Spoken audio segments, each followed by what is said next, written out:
I'd like to call to order the Proctor City Council meeting for Monday, June 17th, 2024. Would you please stand for a Pledge of Allegiance?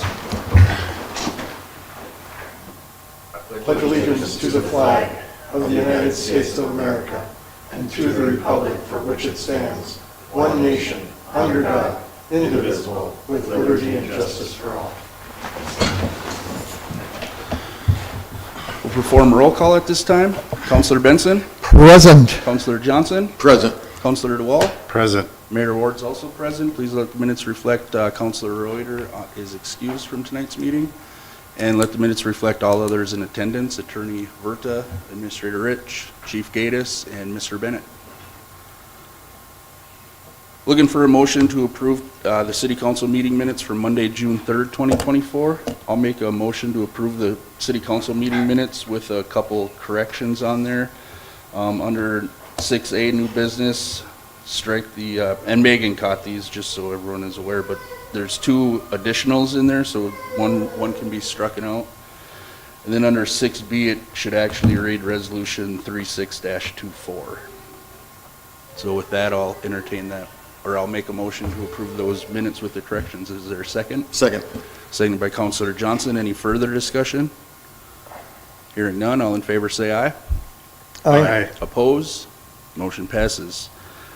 Looking for a motion to approve tonight's agenda. I'd like to make an addition before that motion is made, adding 6G, the SEH Supplemental Letter Agreement, Resolution 42-24.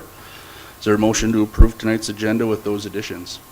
So moved. Councilor DeWall made the motion. Is there a second? Second.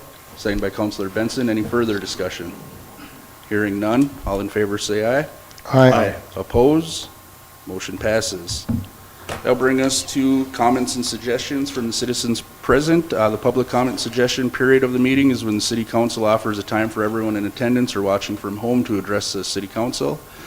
Once we move on from public comment suggestion period of the meeting, members of the public will no longer be allowed to address the council unless the mayor acknowledges you. As a general rule, the council will listen to all comments but will not comment on or respond to any comments made by speakers. The council will not engage in dialogue. However, any councilor can ask questions. If you'd like to address City Council during the public comment suggestion period of the meeting, please come forward to the podium or dial 218-628-6289. Before you begin, please state your name and address for the meeting minutes. Comments are limited to 3 minutes. Anyone addressing the City Council will be prohibited from using obscene, profane, or threatening language or boisterous conduct that disrupts the meeting or the security of the public. Is there anyone at this time that is interested in participating in the public comment suggestion period of the meeting? Please come forward or dial 218-628-6289. And I see we have a special guest, Senator Hochschild is here, so if you'd like to come up, you're more than welcome.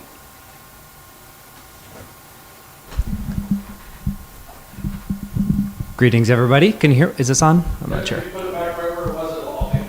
Oh, okay. Perfect. Well, thanks, everybody, for having me. Grant Hochschild, for the record, State Senator for the district that includes Proctor. My address is 4918 Whitetail Drive in Hermantown, 55811. I just wanted to come to the council. It's been a little while since we talked. I think I had a meeting with a couple of you before session to sort of talk about priorities in Proctor. And now that the session is over, I thought it was appropriate for me to come back and sort of give an update on how things went. So I'll just talk very briefly. Before session started, I launched an initiative called Northland Strong.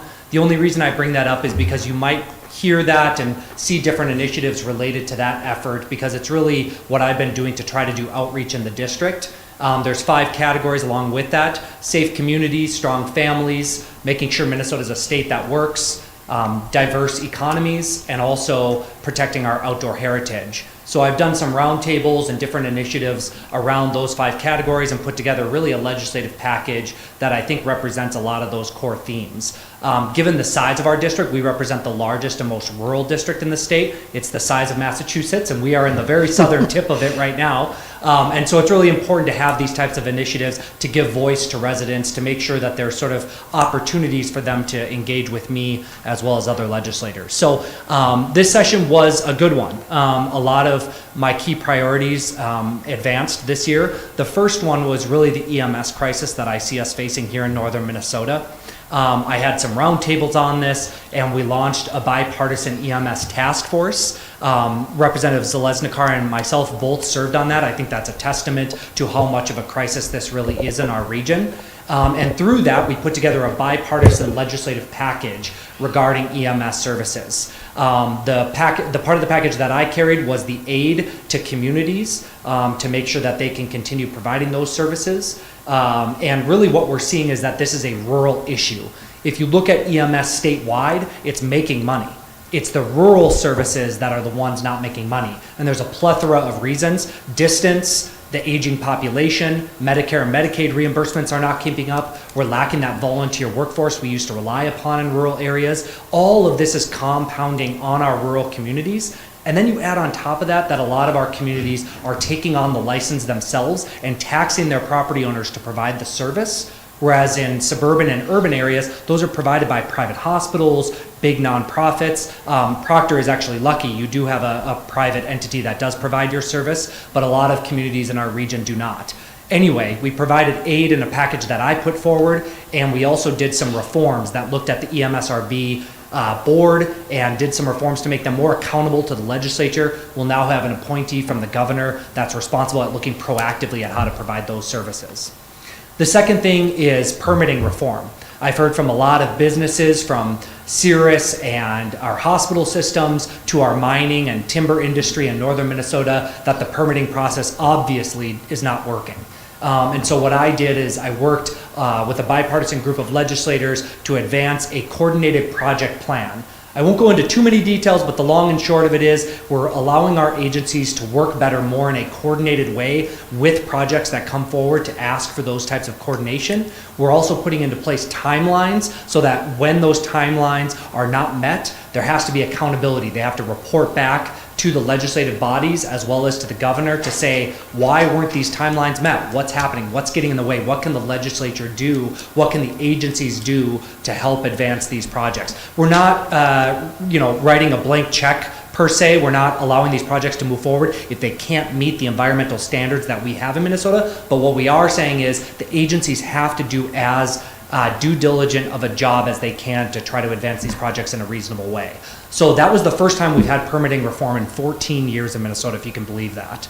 The bill that I advanced was an old Senator Thomasoni bill, so it's been worked on for a long time, and we finally got it done this session. One of the things that I was really disappointed about this session and that impacted Proctor was the lack of a bonding bill.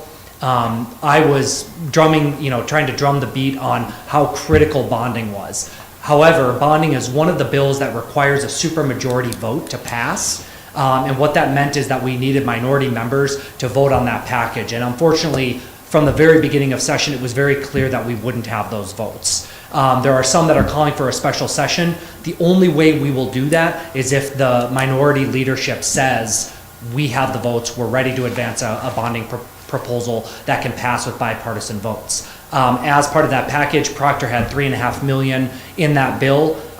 We also had projects for Rice Lake and other communities in our region. So really unfortunate. The reason that's also so critical is because in northern Minnesota, our communities are smaller. We have less property tax base, and getting that money from the metro, sending it up here to advance those critical infrastructure projects means that you don't have to pass it to your property tax owners. So that was a really, really critical piece that I worked on. The other thing I was really excited about was the bipartisan work that Representative Zalesnikar and I did on a CTE coordination project for the schools in Proctor, Hermantown, and Esko. Really excited about that. You guys do phenomenal work in the Proctor School District, and to bring that forward for the other school districts in the region is really a special thing. So I'd love to see that be a pilot. It was a little bit of money that can go a really long way because you guys do such a good job here in Proctor. Really excited to see what that does and how we can advance that statewide. I do have a separate bill that would really expand CTE funding statewide to that point. So my hope is that maybe this little bit of seed money in Proctor can help us advance that larger bill that I have working through the session. There are probably a bunch of things. I have notes on my phone that my daughter is currently using. So those are the big items that I think were were on the docket. But all in all, a really great session. Not ideal from a process standpoint. The end of session got pretty nasty. There was filibustering. There were members on my side of the aisle that disappeared for a day because of the Uber Lyft issue. Not a clean process, but nonetheless, I was proud with the end result, which was deliverables for our region and the key priorities that I had. So I was proud with that and the bipartisan work we did on education and EMS. So with that, happy to take questions, and if there's anything I miss, I'm also happy to talk about those things too. So thanks so much for the time. Council have questions for Senator? Councilor Benson? Thank you very much. Senator, in case there is not a special session, how do we get the bill back into the process? Thank you, Councilor Benson. I'm committed to advancing Proctor's project during the next session. You may be aware there are budget years and then there are policy bonding years. Those aren't written in stone anywhere, it's just kind of traditional process. And so this year was a policy bonding year. However, because of the failure of the bonding in 2022, we did a bonding bill last year during a non-bonding year. So I imagine that will happen, hopefully, again next year, where we would basically do a budget and a bonding bill in the same year to make up for the fact that we failed to do so this year. Proctor, you have my commitment that Proctor will be at the top of that list. Thank you. Any other questions? Councilor Benson? Thank you. I just wanted to acknowledge that the senator was in Proctor recently at a kind of a informal session, talked with about a dozen different Proctor people, former firefighters, business people. So that was a nice little listening session. So I thank you for making that stop. Thanks, Councilor Benson, and thanks for sort of letting me know about that. I am looking for more of those opportunities. I mentioned the Northland Strong Initiative earlier on. If there's a formal roundtable that any councilors or any stakeholders in Proctor would like to host related to those 5 categories that I mentioned, or just any issues you're kind of seeing percolating in the community or the region, I'd be really happy to host a roundtable with you all more formally to talk about issues. I probably have been meaning to do sort of a formal one in Proctor anyway, so please let me know if there's anything you can think of for that. No, and Senator, I just want to thank you. You know, when I've been down at the Capitol a few times now, I hear nothing but good things about you and your term down there. So you're a strong voice for us, and we appreciate that. Absolutely. Anything Thanks so else? much, everybody. Yeah. If there's no further questions. Thank you. Awesome. Thank you. No phone calls? All right, we'll move on. Looking for a motion to approve tonight's consent agenda. I'll make a motion to approve tonight's consent agenda. Is there a second? Second. Second by Councilor DeWall. Any further discussion? Hearing none, all in favor say aye. Aye. Oppose? Motion passes. On your desk before the meeting was Administrator Rich's memo under 4A, Clerk advises council. Did any councilors have any questions regarding that memo?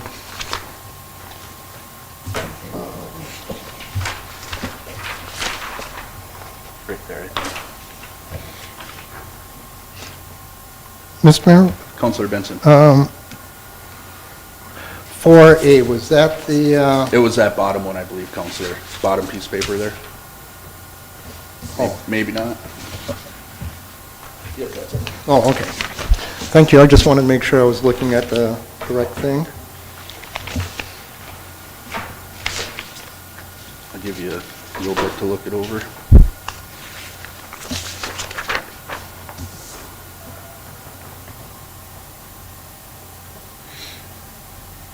Any questions?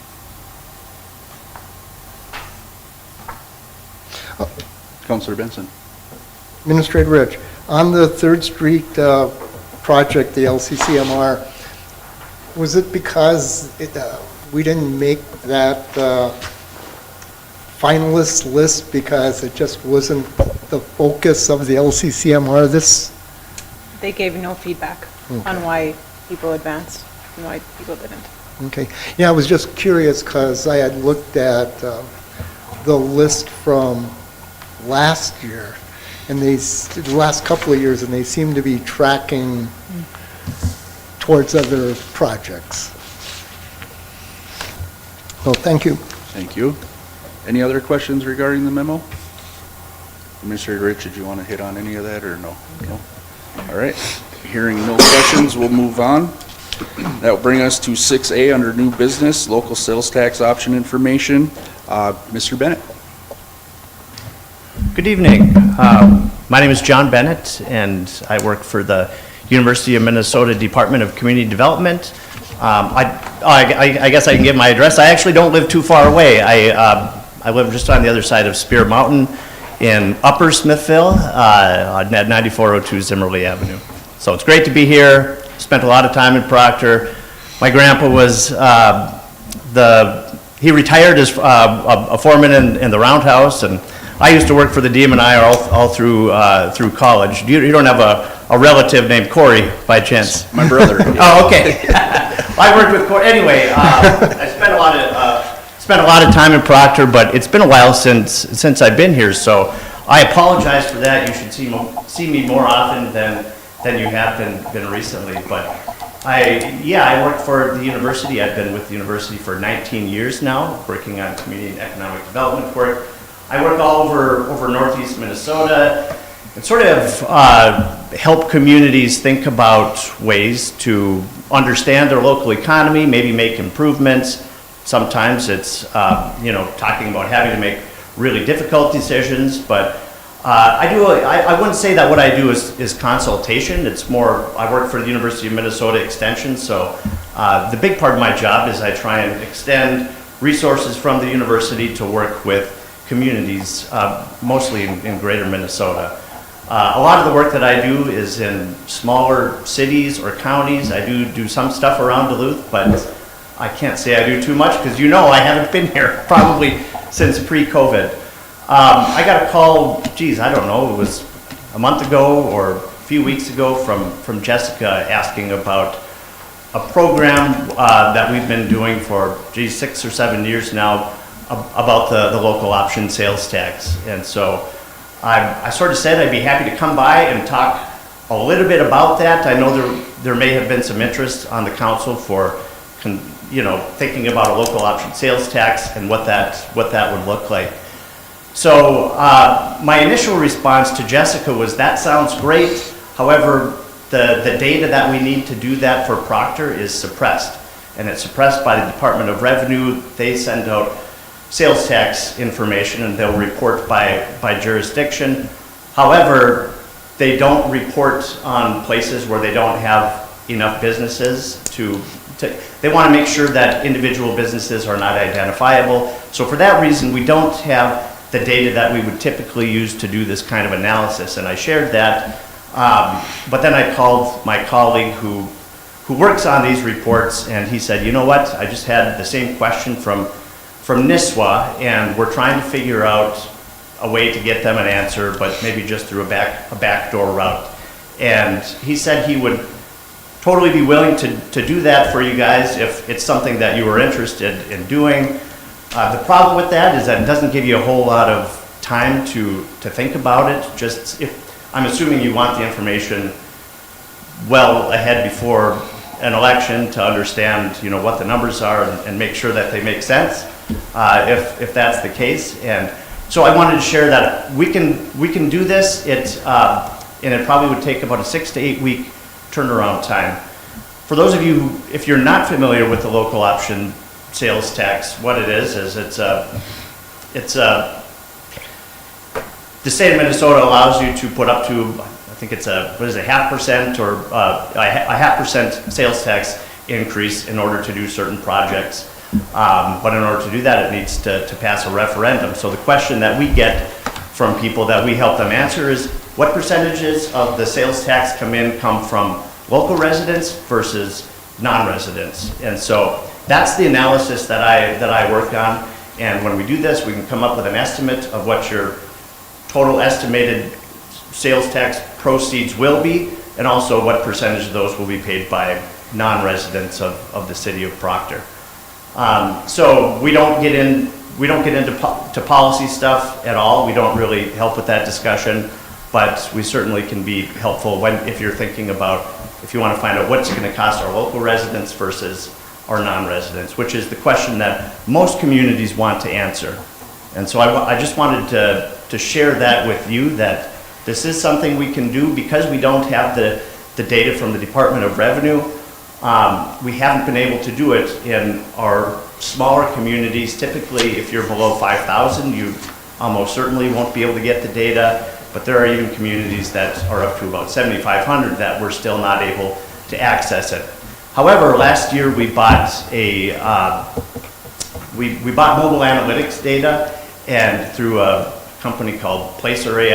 If you don't work in economics, there's probably no reason why you would know what any of that means, but it's mobile data that is able to tell you, if we can look at your community and kind of tell you anyone who comes into your community for a specific period of time, whether it's a day or a week, or we can look into it over the course of a year. As long as they have a cell phone on them, we'll know that they were here, and we actually know where they came from before they came here and when they left from where they went to after they left. And so it's actually a little scary to think about it, but the data is out there, and places are using it. We got into this because we offer services. There is a fee, a small fee for what we do, but smaller communities weren't able to afford prices that big consulting firms were charging larger cities. So anyway, I wanted to share that because we have this mobile data, we would be able to figure out an estimate of who's here during the day, what percentages of people that come to maybe work in Proctor are spending their money here, and vice versa if people who live in Proctor are spending their sales tax dollars elsewhere. So it's a pretty straightforward analysis. It does take up to a couple of months to do it. In order to get this mobile data analytics, we need to put a request into the company to get the data, and that generally takes at least a couple of weeks, and then it has to go through our process at the university, and everything that we do is reviewed, and we sort of throw it through the ringer. So there's a little bit of a timeline for that, but this evening I was speaking with my colleague who works on these reports all the time, and he felt pretty confident we could get something by the end of the summer, and maybe even by mid-August. And so that, I guess, for me, there's sort of a short timeline for that, and if it's something you wanted to consider, I will just have to do the math, and you'll have to determine whether or not that timeline makes sense for your purposes as well. So I can answer any questions you might have about that, but I also just wanted to share that, yeah, you can call me up here if there's ever a time when you want to talk about getting data for your community or talking about economic development, something that you're considering. That's what I'm here for, and I live really close by. And I used to go. Is the keyboard still in town? Is the keyboard still open? They moved, but yeah, it's still there. Oh, anyway, so who knows? Maybe I'll even come on up and go to the keyboard. Anyway, yeah, I'm always happy to come up and you know what? Maybe I'll talk with Jessica and just see if I can get on your agenda once a year or so. But call me anytime. My job is to sort of be a resource for communities related community and economic development. So that's all I have for you. But I'm happy to answer any questions. Council have any questions for Mr. Bennett? Councilor Benson. Thank you. So how often does those sales tax data change? Is it good for 1 or 2 years, 5 years?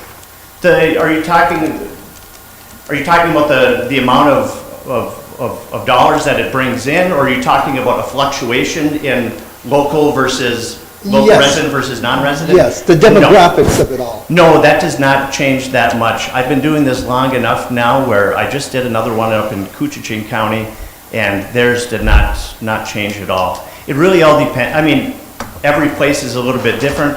Coochin County, 20% of their households are seasonal residents, and that's not going to change.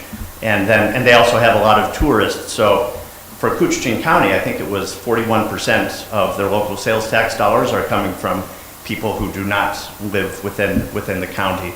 And so it was the same 6, 7 years ago than it was last year when I did it. I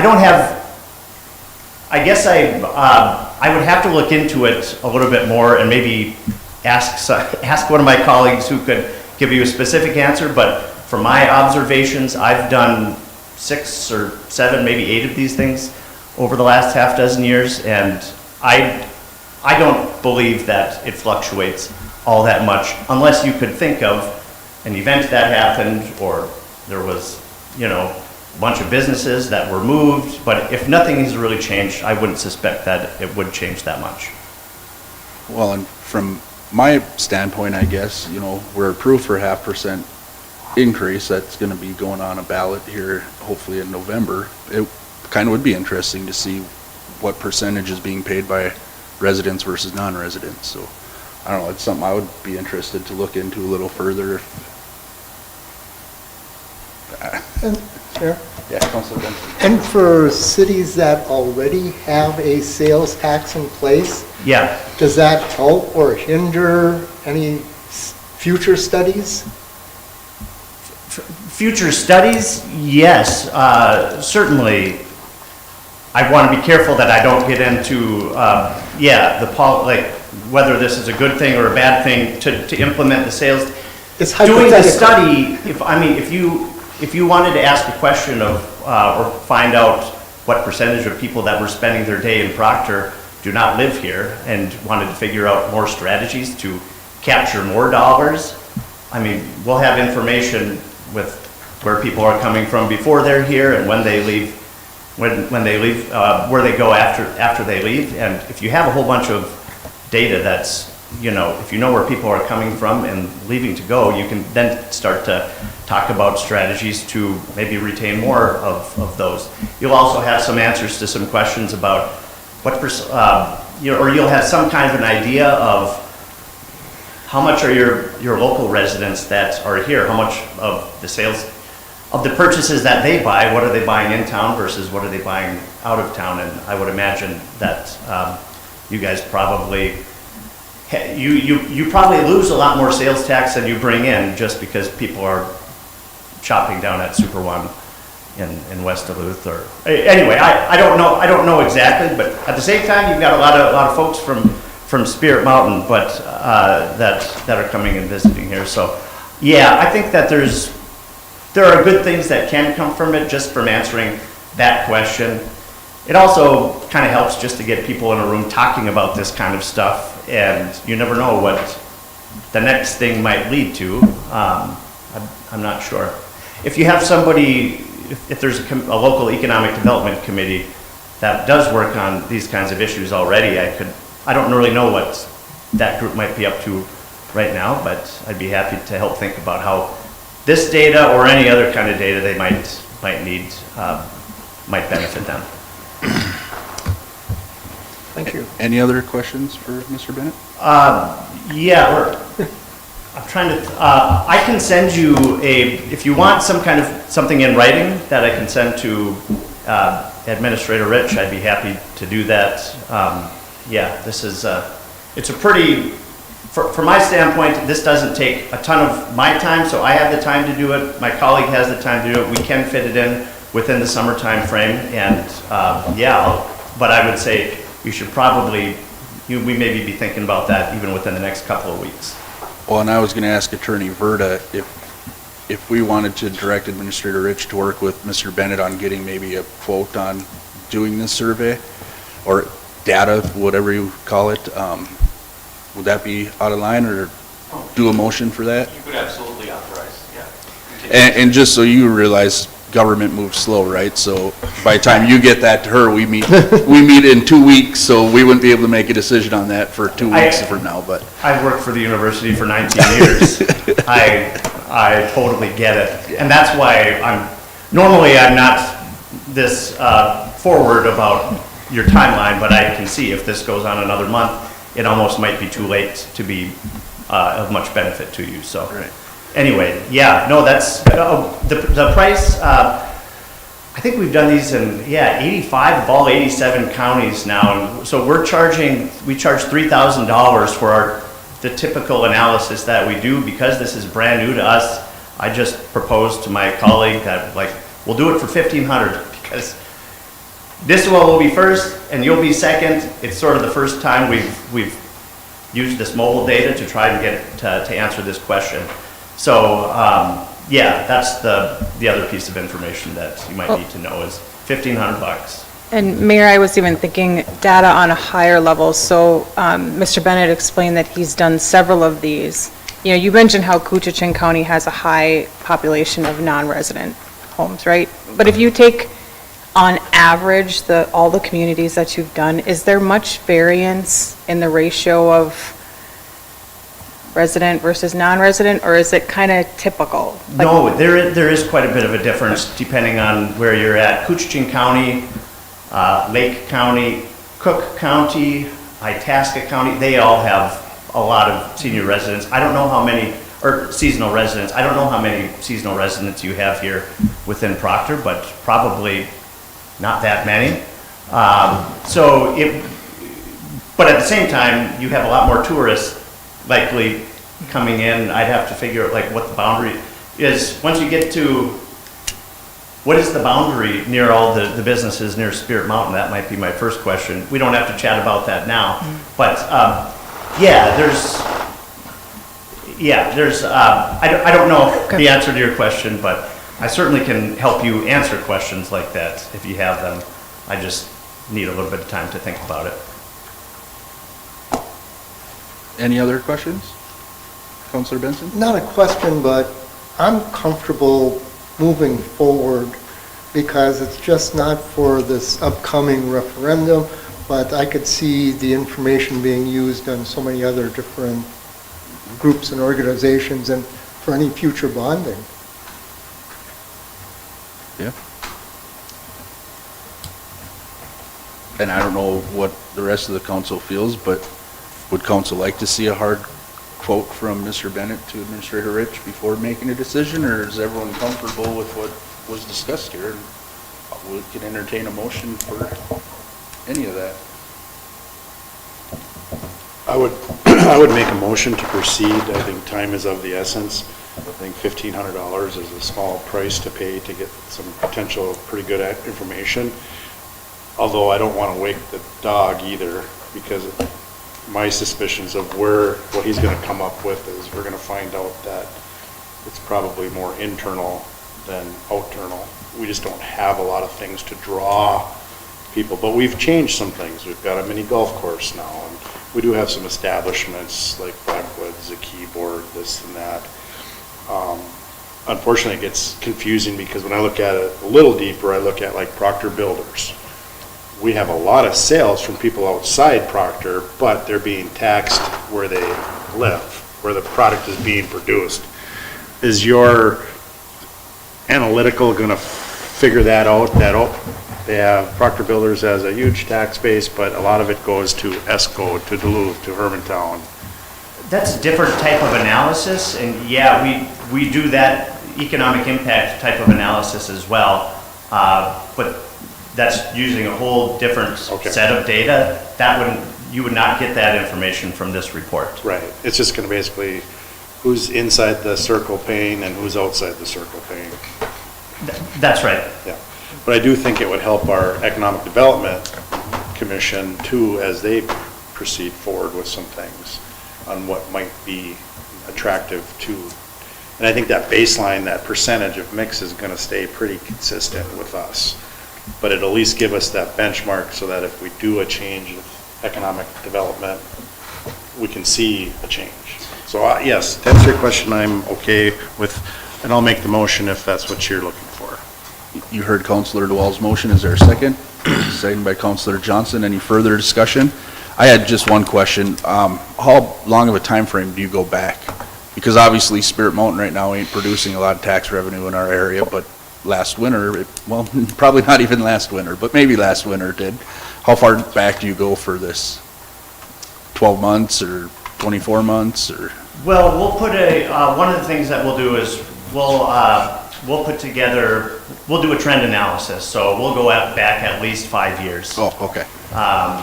And yeah, I'll have a look at everything once the data comes through. I only want you to get the data if I have to be able to trust it and stand behind it, not just because this is my job, but because I'm your neighbor. And so, if it looks like, I mean, I'll keep you updated. As I mentioned, we haven't used this approach before, but we've done enough of this work where I feel pretty confident about it. But yeah, we'll have a trend line, and I'll Perfect. I'll put a couple extra bells and whistles in there that normally wouldn't. That's really a nerdy thing to say, as if somebody is really going to be impressed by extra stuff in a data report. But in my world, that's kind of a thing. So, but yeah, I would say it's a good deal. The mobile data alone that you'll be getting is worth probably 10 times that. If you were to buy this mobile data from the company, like that alone is really expensive data to have and valuable data. And so I think you're going to want to use this kind of tool for other projects to figure out how to capture more people that are coming and going from Duluth. But we can talk about, I can get into the weeds on that for as long as you want, anytime you want, but I won't take your time here today doing that. Sounds good. Thank you. Any other discussion? Would it make any sense to go back that far because of COVID? Well, we generally always go back. We try and always do some type of a trend analysis, and we just understand that, yes, it was COVID, and maybe we can even go back a little bit further, but you're going to want those trend lines eventually, and you might want to do the same analysis 4 or 5 years from now, and we can have it go back even a little bit further. It's kind of like the data that we use from the Department of Revenue to do this. It was part of a program that I used to do called the retail trade analysis, where people wanted to find out what percentage of their residents were buying from within the community versus out of the community, and that's the data that we generally use. And so if you think about doing this kind of work as a report card or a benchmark that you can look at from time to time, it'll tell you, how are you doing, or are your strategies working, or was it because of some other bigger change that's out of your control? Thank you. Thank you. Any other discussion? Hearing none, all in favor say aye. Aye. Oppose? Motion passes. Thank you. Thank you. Thank Appreciate you. it. That will bring us to 6B, Resolution 37-24, authorizing grant application. In your packet is Resolution 37-24, authorizing the submission of a grant proposal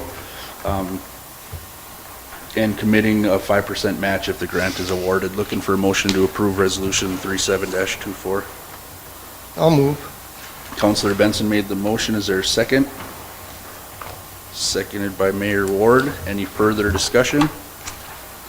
Hearing none. All in favor say aye. Aye. Opposed? Motion passes. Brings us to 6C, Resolution 38-24, approval of firefighter hiring. D. Elmore. In your packet, the fire department is looking to hire a new firefighter by the name of Devin Elmore. Looking for a motion to approve Resolution 38-24. So moved. Councilor Johnson made the motion. Is there a second? Second. Signed by Councilor Benson. Any further discussion? Hearing none. All in favor say aye. Aye. Oppose? Motion passes. 6D, Resolution 39-24. Another approval for hiring of a firefighter by the name of Samantha Elmore. Is there a motion to approve Resolution 39-24? So moved. Councilor Benson made the motion. Is there a second? I'll second that. Any further discussion? Hearing none. All in favor say aye. Aye. Oppose? Motion passes. 6E, Resolution 40-24, another hiring of a firefighter by the name of Paul Pavlatis. Is there a motion to approve Resolution 40-24? So moved. Councilor Johnson made the motion. Is there a second? Second. Second by Counselor DeWall. Any further discussion? I just had one question, Administrator Rich, and I don't know if you know this. This puts us at 21 firefighters and 1 EMR, is that correct? You can get back to me on that too. Yes, 21 and 1? 21 and 1. Do you know what their number is as far as, you might know, is it 25? 25. That's what I thought. Okay, thank you. And then it was additional, I thought. Three EMRs. Yeah, so that's 21 and 3. 3, okay. Or, 25 and 3, but right Correct. now we're at 21 and 1. correct. Yeah, perfect. Any other discussion? Hearing none, all in favor say aye. Aye. Oppose? Motion passes. Brings us to 6S, or 6F, Resolution 41-24, declaring Hoghead Festival. So in your packet was Resolution 4124, along with a couple maps declaring the Hoghead Festival Car Show and the Hoghead Festival. Public Safety did meet prior to this meeting, and the ending time on this event is TBD for the moment. But we're looking for a motion to approve Resolution 41-24 for those Hoghead Festival events. And I'll make that motion if there's a second. I'll second. Seconded by Counselor DeWall. Any further discussion? Counselor Benson? Yeah, I was just kind of curious why time was not included. Right now, there's talk of no street dance happening. So there's some logistics that need to be worked out as far as a business owner holding a live music in their parking lot and what that's going to entail. So I believe, sitting here, and maybe Chief Gatis can correct me, but I believe we're looking at a 5 p.m. end time for the festival, but that is yet to be determined. And when would that be determined? We're hoping in the next couple weeks. The Lions Club and the Powerhouse, we're supposed to go back and tweak a different plan and bring it back to the Public Safety for review. So would it be more prudent, or would it be prudent to withhold this until we get a time? That'd be up to the council. Yeah. Yep, absolutely. I forgot where we're at. Did I have a motion in a second on that? Yes. Yes. Yeah, thank you. And I guess I was looking at it from, the car show was set, and we know that the Lions event was set till 5.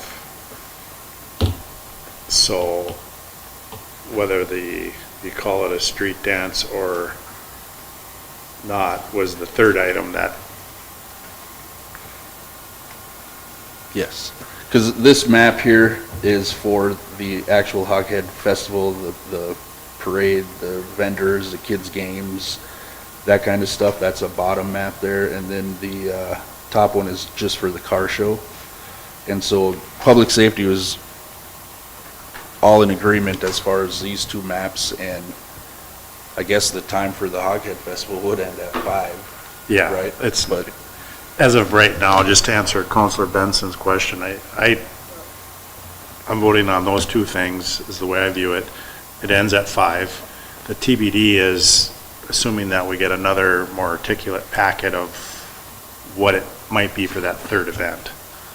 So we're basically declaring a festival for 2 events, the Family Day and the car show. correct. And I was just looking at it, that we didn't go back to a time that we're here the week of the festival trying to determine what time it's going to end.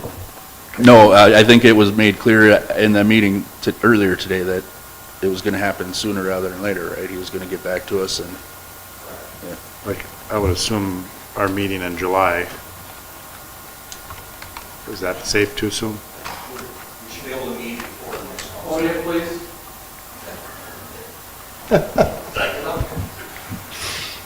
Yes, meet before July, July's first meeting. Thank you. thank you. Any other discussion? Hearing none, all in favor say aye. Aye. Oppose? Motion passes. Brings us to 6G, SEH Supplemental Letter Agreement, Resolution 42-24. Earlier today, there was an email sent out with plan and phase 2, I guess it would be called, for the pickleball courts. And I'm hoping council had time to look at that email. If not, this decision can be postponed until the July meeting. But did council have a chance to look over all that info? Okay. So we're just looking for a motion to approve Resolution 42-24, approving the supplemental letter agreement and funding allocation for professional services between the City of Proctor and Short Elliott Hendrickson, Inc. I'll move. Councilor Benson made the motion. Is there a second? I'll second. Second by Councilor Johnson. Any further discussion? Mr. Mayor? Councilor Benson. Thank you. As I'm looking at what I would imagine is the proposed site, is there room for more courts in case they have to expand? The engineers did, and the drawing that was, I believe it was emailed to you, there was one where there's space for 2 additional courts to the south of the current ones on the map. But as you can see, the price tag of 2 with engineering is, it would be well over $200,000, $250,000 to add more. And funding is just not available for that right now. And I was looking at the prices, and it seems to be for 2 courts in the ballpark. So I was pleased with that. Councilor DeWalt. I guess I was just looking at it where they have a B option if it needs to be expanded. We would have the opportunity to expand it down the road, which I think it's good to get something going, Yes. start small, let it succeed, and if it succeeds, we can worry about Plan B. At least we have an option for Plan B. And just keep in mind too that that quote did not include, and it says it at the bottom, the parking lot upgrades are not included in that final price. So if it becomes a big attraction, that would be something the city may have to look at in the future too, is fixing that parking lot up a little bit. So what I'm hoping for my final question is, are we looking at breaking ground still this year? Construction completed this year, next year? I would think, unless you have answers in this, right? Yeah, I would think this year would be pretty tight on It's getting just the tight already. contractor Yeah. schedule, Yes. I mean, I'm assuming they're gonna take this and put it out for bid? And then that will kind of drive, depending on who's full and who's light, might drive. I guess I look at it, could be, couldn't be, Yeah. depending on people's schedules. Any other discussion? Hearing none, all in favor say aye. Aye. Oppose? Motion passes. That'll bring us to members' concerns. Councilor DeWalt. I have nothing. Thank you. Councilor Johnson. I have nothing. Thank you. Well, I need to thank Administrator Rich for taking care of my computer today, because it pooped out on me, and she took care of it. I tried calling her 20 times today and she didn't answer. I figured that she was busy with you. No, I'm just kidding. Don't call her tomorrow, because I'm gonna leave her with mine. Councilor Benson. Thank you, Mr. Mayor. Oh, I just wanted to acknowledge and wish the Proctor High School clay target team well. They got first place in their conference. It appears that they're heading towards state. They'll know tomorrow or Wednesday at the latest. And Nice.